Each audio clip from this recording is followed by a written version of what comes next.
Saya mau kembalikan lagi ke ayat ya, yang kita bahas ini karena banyak sekali yang sangat penting untuk kita ketahui. Kalau tadi di ayat-ayat sebelumnya, tadi Ustaz di awal sudah menyampaikan bahwa ini sampai 3 ayat berturut-turut menyebutkan level jenis adab ya, adabun azim, adabun alim, adabun muhin. Itu untuk orang-orang yang bersegera pada kekafiran, orang yang menjual keimanan yang untuk kekafiran, ada orang-orang yang seperti terlihatnya dimuliakan gitu ya, diulur gitu, padahal nanti akan dihinakan. Nah, di luar itu kan ada orang mukmin. Di luar orang-orang yang tadi dijanjikan azab tadi itu, ada orang-orang mukmin. Tapi Allah mengatakan bahwa kamu nggak akan dibiarkan seperti ini. Kamu orang mukmin ini kami akan uji, kami akan saring lagi gitu. Jangan merasa aman gitu. Nah, dalam konteks perang Uhud ini luar biasa, kita dapat pelajaran betapa saringan-saringan itu kita lihat di dalam orang yang mengaku sebagai mukmin. Sejak sebelum perang Uhud, Nabi bermusyawarah, itu sudah ada terlihat ini. Sahabat-sahabat senior itu mengikuti Nabi untuk bertahan di Madinah, sementara yang banyak yang lain, yang terutama yang muda-muda yang nggak ikut perang Badar, itu bersemangat kita maju, kita keluar, kita ini Nabi, sampai Nabi ya sudah, kamu maunya gitu ya, ayo ikut gitu. Tapi kan nanti orang-orang yang bersemangat ini nanti yang paling duluan mundur gitu, yang makanya di ayat sebelumnya disebutkan bahwa kamu dulu bersemangat, sekarang di depan mata seperti ini.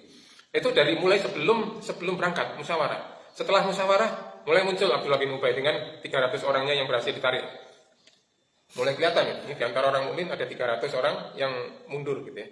Dari 700 itu 50 dipasang sebagai pasukan pemanah, dikasih jangan bergerak sama sekali apapun yang terjadi. Ketika pasukan Quraisy mundur, turun gitu. Itu dari 50 40 turun. 10 yang bertahan, hanya 10 yang bertahan, dan 10 yang bertahan ini yang syahid. 40 ini akhirnya menyesal, tobat ya. Artinya tapi 40 ini selamat gitu. 40 selamat ini 40 yang tapi kelihatan kan, kamu ini tergoda gitu ya. Setelah itu ada saringan lagi, dan ini terus saringan terus. Bahkan setelah kembali pasukan Khalid bin Walid ini menyerang Nabi, dan Nabi sampai diisukan terbunuh, itu yang lari sebagian besar ya. Dalam sejarah itu hanya yang melindungi Nabi itu hanya 12-14 orang. Bayangkan dari 600 sekian orang, hanya tinggal 14 orang yang melindungi Nabi.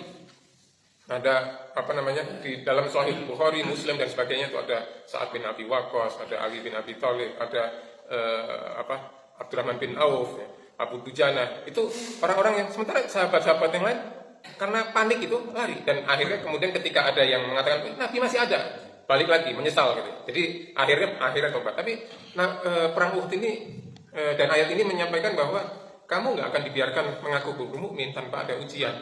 Jadi ujian demi ujian ini menunjukkan leveling dari orang-orang beriman itu terhadap seberapa tebal, seberapa tinggi tingkat kepercayaannya dia, keberimanan dia pada Nabi.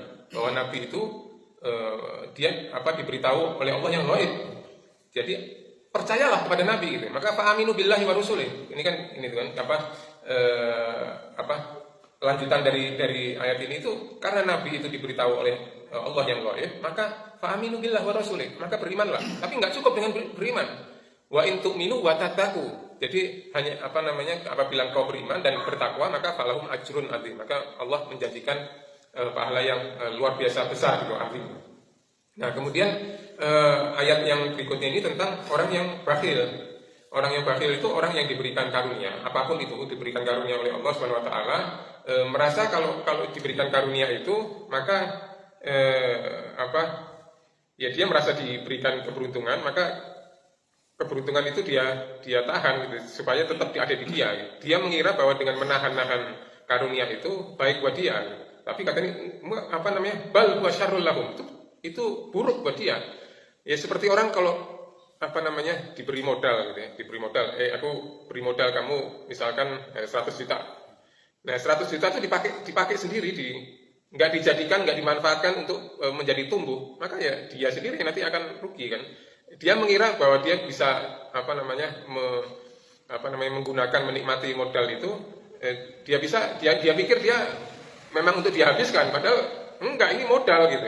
Yang ketika selama kamu hidup, setelah kamu mati, maka itu bukan milikmu lagi, milik Allah lagi. Maka Allah mengatur aturan waris gitu, karena bukan milikmu lagi ini. Jadi orang justru orang yang mendapatkan karunia, apakah itu harta, bisa itu ilmu, bisa apapun itu, maka harus itu adalah modal, karena itu semua milik Allah yang dititipkan kepada kita untuk kita manfaatkan, untuk kita sebarkan kepada hamba-hamba Allah yang lain. Tapi kalau enggak, maka yang kamu dapatkan itu, modal yang aku berikan itu akan menjadi beban kamu. Nanti kamu nanti di akhirat itu jadi beban kamu, karena kamu nggak manfaatkan. Kamu jadi hutang gitu jadinya, gitu kan? Seperti kalau kita analogikan seperti itu. Karena semua itu milik Allah, dan Allah Maha mengetahui. Khabir itu kan di atasnya alim gitu. Tahu dengan sangat mendetail gitu tentang apa yang kamu kerjakan. Jadi jangan main-main dengan apa yang Allah berikan kepada kamu. Manfaatkan dengan sebaik-baiknya, karena kalau enggak, itu kan jadi beban kamu nanti di akhirat. Wallahu a'lam.